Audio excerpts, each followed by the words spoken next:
Estamos de vuelta, amigos, amigas, y vamos a conversar ahora con el fundador y gerente general de Sustenta Más, con el signo más. Me gusta ya de entrada el nombre, que es una empresa B. Eh, Pablo Vidal nos acompaña. Muchas gracias, Pablo, por estar. Hola Alex, a mí también me gusta el signo más de nuestro nombre. Sí, pues no, súper bueno. Oye, yo te quería preguntar, Pablo, como experto, tú tienes más de 20 años de experiencia en temas ESG, académico, speaker, eh, y tú sabes de lo que está pasando un poquito en la contingencia nacional e internacional. Y quizás de entrada, primero cuéntanos de qué se trata Sustenta Más, para que le hagáis un poquito de propaganda a tu empresa, pero más allá de eso y después de eso, eh, uno ve este péndulo, así como hay péndulo en la economía, en la política, en la economía me refiero, no sé, me voy a tirar un carril, pero después de los estados de bienestar de 1950, de Keynes, cambia las lógicas a minimizar el tamaño de los estados y así, para allá, para acá, para allá, para acá. Y en estas temáticas de sostenibilidad no digo que ocurra lo mismo, pero he leído que se están echando un poquito para atrás en utilizar hasta el concepto ESG o ASG, de no prometer mucho, etcétera, etcétera. Entonces, cuéntanos un poquito qué está pasando, primero de Sustenta Más, y después qué está pasando con estas tendencias mundiales, Chile, el mundo, ¿cómo lo ves? Oye, bueno, nada, hablemos de Sustenta Más. Somos una consultora boutique. Ya vamos a cumplir cerca de 10 años operando. Estamos re contentos. Y yo creo que hablar de lo que está pasando en el mundo tiene todo que ver con la consultora, porque hemos vivido ahí un proceso de crecimiento bien bonito. Nosotros nos dedicamos a acompañar principalmente grandes compañías en materia de sostenibilidad empresarial o ESG. Trabajamos Perdona, ¿siempre has estado en el prácticamente. mundo privado o pasaste en algún momento por más allá de la academia por el mundo público? Siempre he trabajado con el mundo privado, y la verdad es que prefiero el mundo privado. Creo que el mundo privado tiene mucho que aportar y contribuir en esta nueva lógica del cambio de capitalismo, o la evolución del capitalismo. Me acomoda mucho trabajar con el mundo empresarial y trabajo muy poco con el mundo público, para ser franco. Ya. Sí, trabajo también de académico hace 15 años en varias universidades y creo que son lazos muy simbióticos. La investigación, los estudios y el avance empresarial van muy de la mano.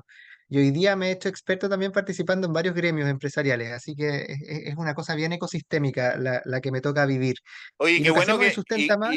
perdona, qué bueno que hables de cambio del capitalismo, porque yo le hablo a algunos amigos del cambio del capitalismo, uy, y se paran en dos patas, pero ¿cómo? Si el sistema que mejor ha funcionado, sí, claro, pero desde hace rato uno se acuerda de Klaus Schwab, era el del este encuentro World Economic Forum, creo que era donde Mm. hablaba del reseteo del capitalismo, un capitalismo que se preocupe más de la, digamos, el medio ambiente, de la sostenibilidad, pero también en temas de desigualdad, en temas humanos que nos generan tremendos problemas de cohesión social y problemas en nuestras democracias liberales. No hay que olvidar que solo el 8% de nuestras democracias en el mundo son plenas y defectuosas, donde está hoy día Chile, 7%. O sea, estamos hablando de 15% con democracias liberales en el mundo.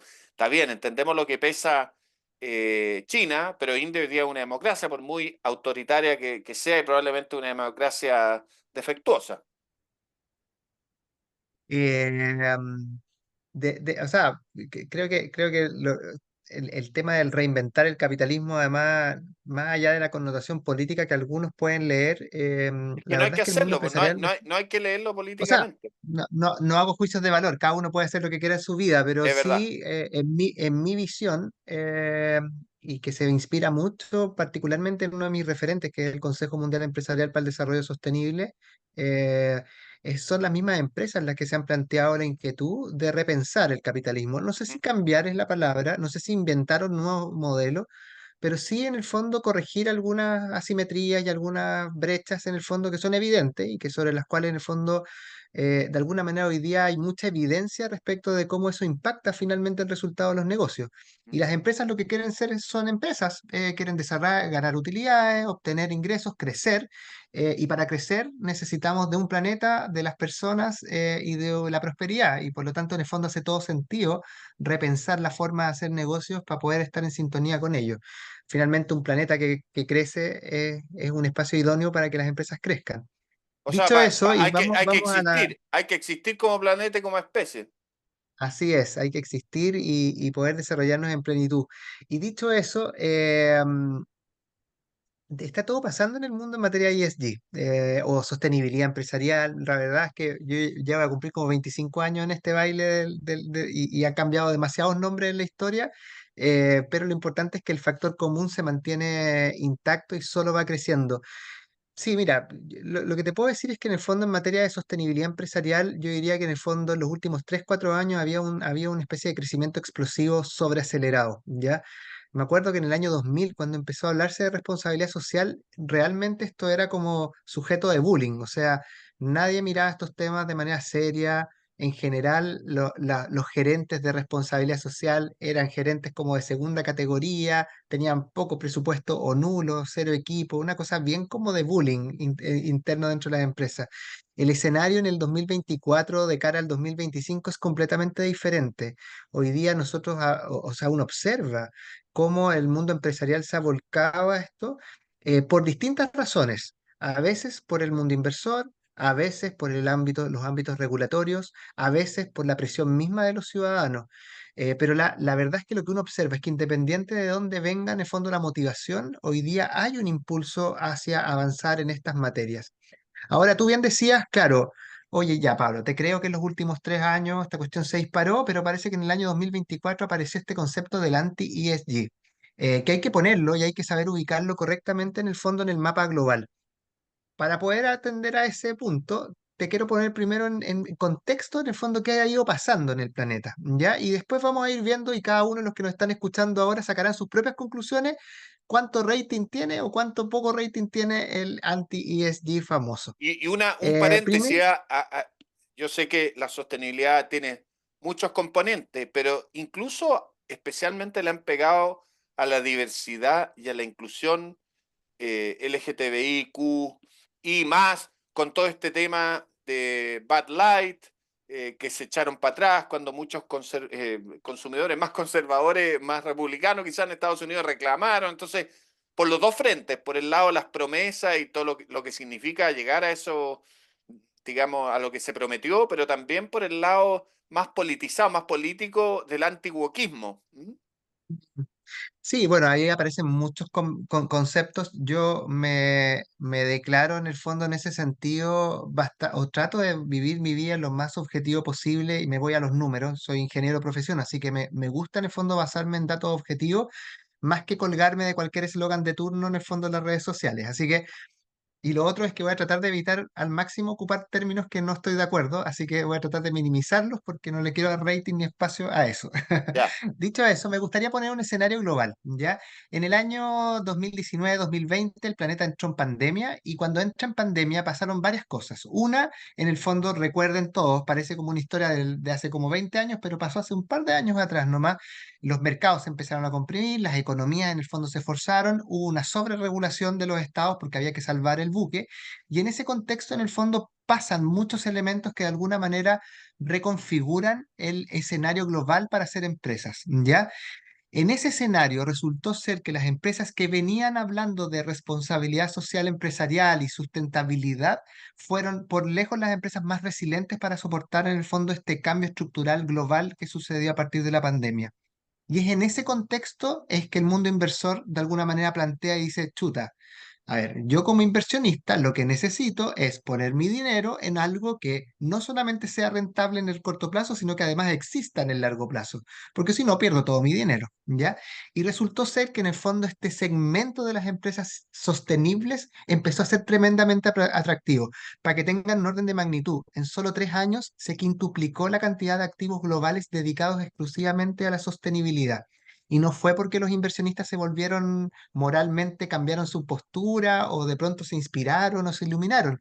Fue netamente una cuestión de negocios. Ser sostenible en un escenario de cambios tan fuertes en materia de mercado fue lo único que permitió en el fondo o lo que permitió la rentabilidad real y por lo tanto se volvió un espacio seguro para el mundo inversor, ¿ya?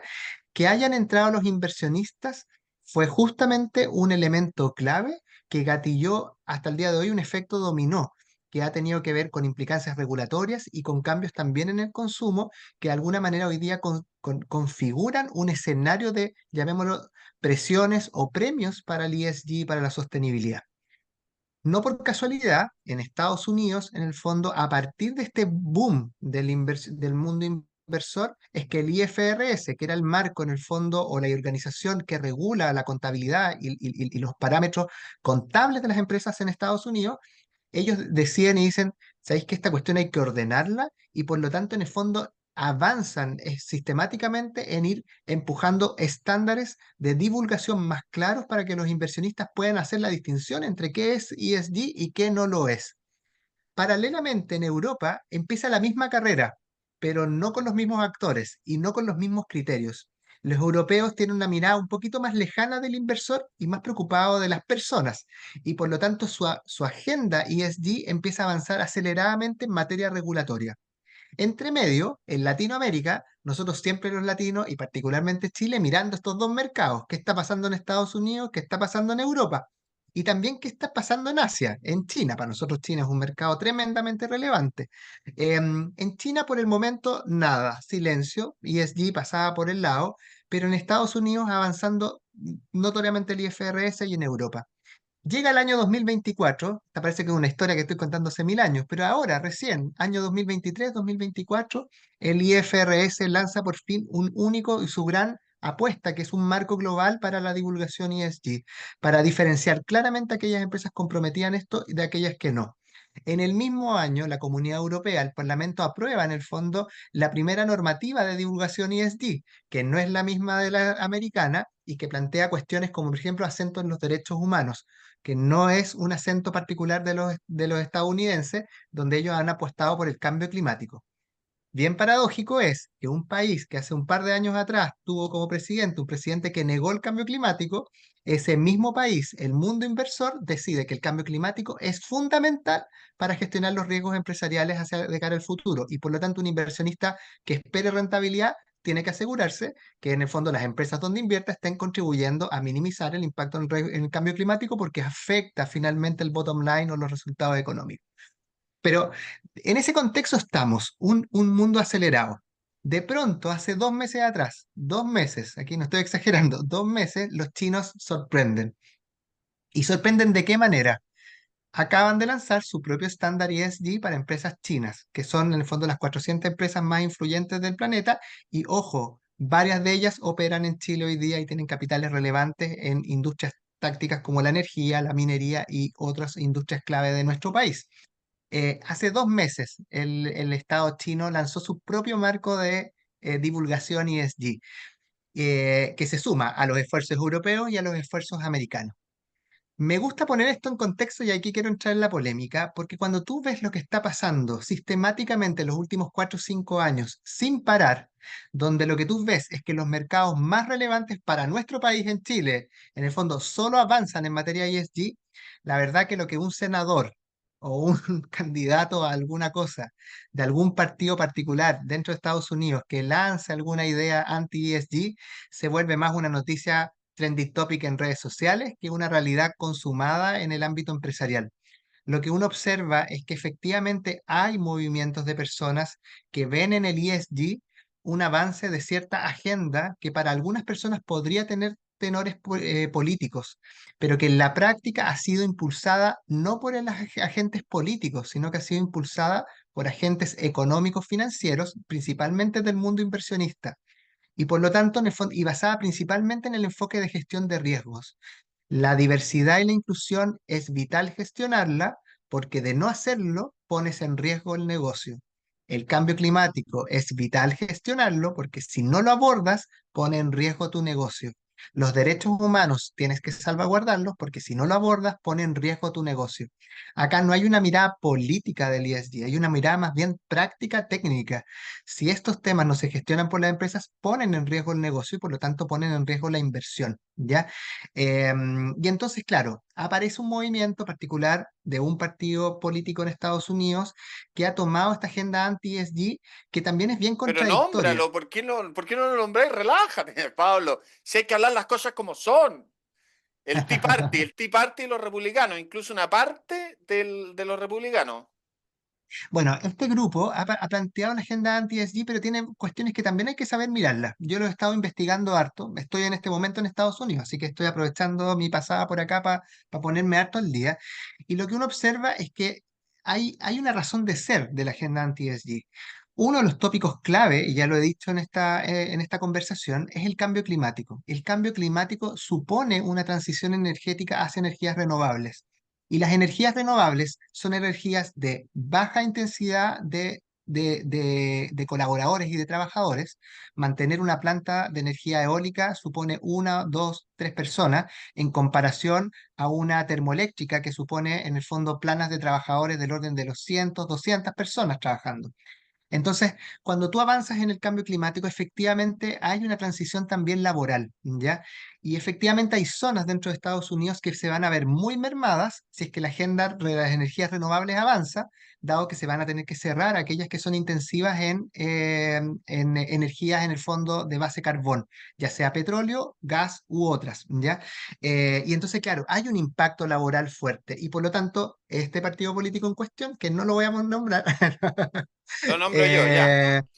eh, este partido político lo que ido haciendo es más bien acusando al ESG como el culpable de la pérdida de empleo de sus votantes y de sus principalmente adherentes, ¿ya?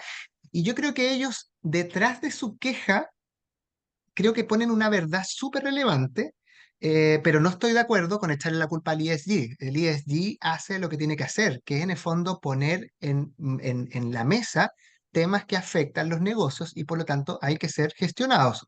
Ahora, creo que lo que hay detrás de que ellos plantean, que tiene que ver con justamente el impacto de la transición energética, es lo que hoy día en Chile nosotros hablamos de la transición energética justa, con este adjetivo de la justicia, y que justamente lo que plantea es que junto con la transición, que tiene todos los elementos clave para avanzar, no perdamos de vista que esto también tiene impactos en el empleo, en las personas y por lo tanto en el fondo es importante ir abordándolos. Me di una vuelta bien larga, pero la No, pregunta que me dejaste tampoco me era... parece espectacular. Yo creo que todo pensamiento humano es político, toda idea es una ideología. Cuando la gente dice, no, es que tú eres muy ideológico y no me estoy metiendo en ninguna, para ningún lado. Oye, si somos todos ideológicos, si plantear algún rol en la economía social de mercado a los CDU, a los Angela Merkel, a los Alemania, con un cierto rol social del Estado y derechos sociales, es político ideológico. El plantear un Mm. Estado mínimo, muy libertario, con reduciendo el rol del Estado y los derechos sociales es político ideológico, todo lo es. Entonces, todas las posturas respecto a ESG o ASG o ESG también tienen un componente de ideas y por lo tanto ideología y político, participar en la polis, en las discusiones de la ciudad y en este caso del mundo. Y conectando un poco, y te doy la palabra al tiro, con lo que dijiste el World Business Council para el Desarrollo Sostenible, que representa en Chile Acción Empresa, que nosotros tenemos una alianza todos los jueves, ¿no es cierto? Eh, eh, Me acuerdo de la última reunión, encuentro anual de los socios, y el tema fundamental fue derechos humanos, y obviamente que debe ser uno de los temas, no sé si menos fáciles, quizás ataca menos el bolsillo que lo ambiental pero anda a la altura de los temas de inclusión y diversidad en términos de que la gente dice, bueno, ¿por qué meten esta temática? Lo cual yo no estoy de acuerdo. Yo creo que, y yo sé que no te gustó un concepto que no compartes, pero yo creo que los derechos humanos de toda minoría, aunque sea 5% de la población, minoría sexual, minoría racial, o la gran mayoría que son las mujeres, son derechos humanos de los cuales que hay que preocuparse. Y hay que preocuparse de muchas cosas más y de toda la población, no solo de esos grupos, pero también de esos grupos son sus derechos humanos. Pero bueno, sigue nomás, nos quedan 5 minutos, todo tuyo, porque tú eres el entrevistado. Oye, es que además que cada vez que me hacís preguntas, me ponís temas, me abrís más los temas. Yo soy un apasionado por los derechos humanos y yo diría que somos de la consultora en Chile que más hemos avanzado, o de los pocos que hemos avanzado muchísimo en la agenda de derechos humanos y empresas. Me quería recoger, quiero profundizar un poquito sobre los derechos humanos y las empresas, pero antes Vale, quiero vale. recoger el guante con lo de WOC y el tema de la inclusión y la diversidad. El año pasado estuvimos con AmCham, con la Cámara de Comercio Americana, haciendo dos misiones ESG. La primera la hicimos en la costa este, Washington y Atlanta, y en Atlanta tuvimos la suerte de conversar con varias empresas en el fondo sobre los temas de diversidad. Y una de las cosas que me traje para Chile fue que en Estados Unidos ya no se habla de diversidad e inclusión, se habla de equidad, diversidad e inclusión. Equidad. Y algunos le Y me agregan encantó. pertenencia. Puede ser, pertenecer no lo escuché, pero equidad sí, equality. Y me encantó escucharlo, porque en el fondo una cosa es ser diverso, otra cosa es incluir, pero otra cosa es buscar que en el fondo todos seamos respetados de la misma manera, ¿cachai? Ujú, Em, Cuando tú te encontrás un país, y porque esto no es solamente de Atlanta, sino que lo escuchamos en Washington y lo escuchamos después en San Francisco, en California, que son bastante más sofisticados en estos temas, tú te das cuenta que en el fondo hay una cultura donde la diversidad, donde las personas pueden ser lo que quieran ser, ¿ya? Y en ese sentido me cuesta pensar de que vayamos en retroceso respecto a esas materias. Más bien yo diría que todavía nos quedan gap. Nos trajimos para Chile, de hecho, con la Cámara, la idea de ir instalando con más fuerza en el relato chileno, no solamente diversidad e inclusión, sino que también equality, equidad entre las personas. Ya, ahí hay muchas cosas muy interesantes. Ahora, respecto de derechos humanos y empresas, yo sé que acá el concepto en Chile de derechos humanos como que uno lo dice y saltan las personas y trae muchos recuerdos. Y es que en el fondo, a nivel internacional, ya las Naciones Unidas desde el año 2011 que planteó la Agenda de Derechos Humanos y Empresas, que es una agenda muy bonita y que, ojo, tiene todo que ver con la agenda medioambiental. Acuérdate que desde el 2021 salvaguardar el medio ambiente es un derecho humano para todas las personas. ujú.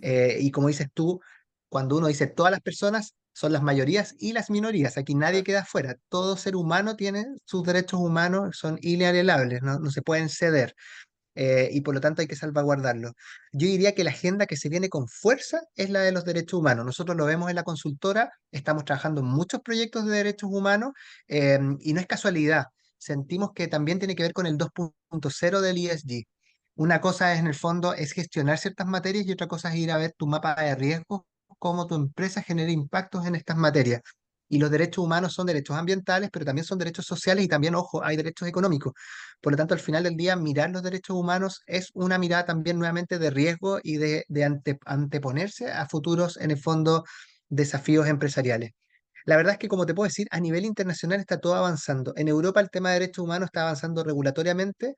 En Chile tú ya debes saber que está entrando al Congreso en un par de meses más un primer proyecto de ley en materia de debida diligencia en derechos humanos.